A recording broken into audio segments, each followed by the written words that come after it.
Numbers chapter 11. Now the people complained about their hardships in the hearing of the Lord. When he heard them, his anger was aroused.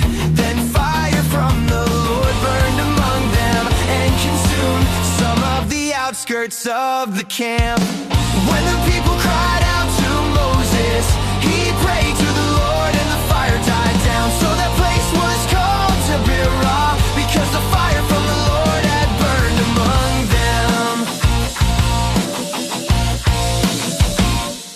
The mixed multitude among them began to crave other food. And again the Israelites started wailing and said, if only we had meat to eat. We remember the fish we ate in Egypt at no cost. Also the cucumbers, melons, leeks, onions, and garlic. But now we have lost our appetite. We never see anything but this manna. The manna was like coriander seed and looked like resin. The people went around gathering it, then ground it in a hand mill or crushed it in a mortar. They cooked it in a pot or made it into loaves, and it tasted like something made with olive oil. When the dew settled on the camp at night, the manna also fell.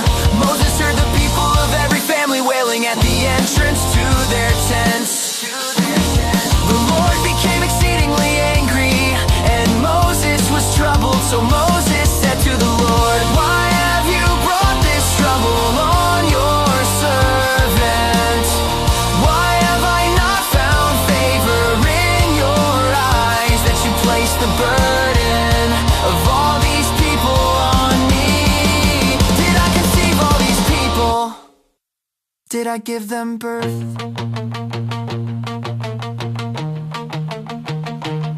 Why do you tell me to carry them in my arms, as a nurse carries an infant to the land you promised on oath to their ancestors?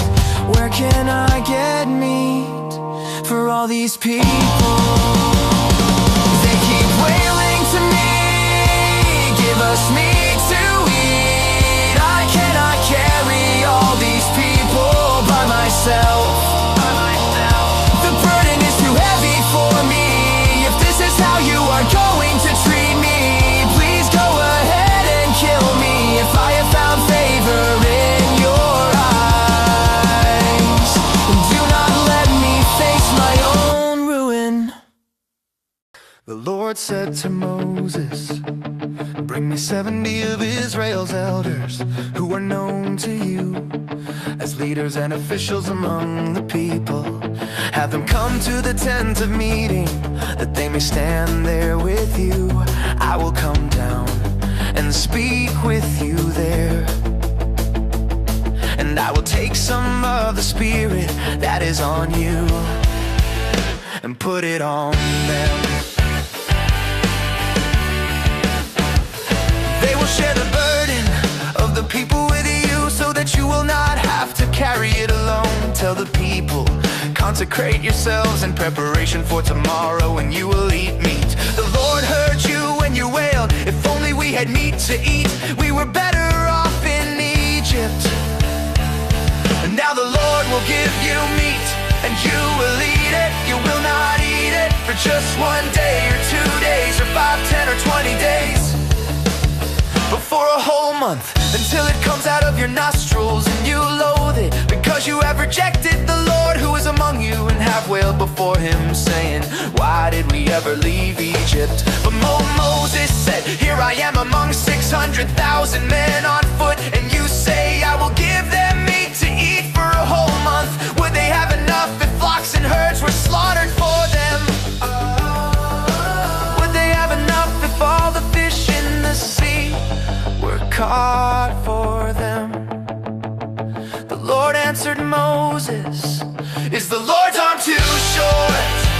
Now you will see whether or not what I say will come true for you. Is the Lord's arm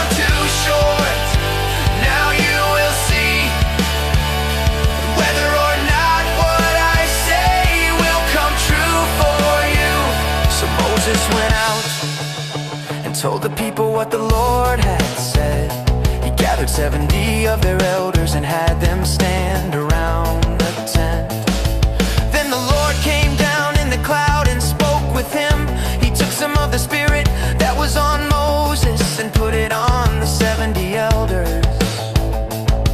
When the Spirit rested on them, they prophesied, but they did not do so again. Now 2 men, Eldad and Medad, had remained in the camp. They were listed among the elders, but did not go out to the tent. Yet the Spirit also rested on them, and they prophesied in the camp. A young man ran and told Moses, Eldad and Medad are prophesying in the camp. Joshua, son of Nun, who had been Moses' aide since youth, spoke up and said, Moses, my Lord, stop them. But Moses replied, are you jealous for my sake? I wish that all the Lord's people were prophets, and that the Lord would put his Spirit on them. Then Moses and the elders of Israel returned to the camp.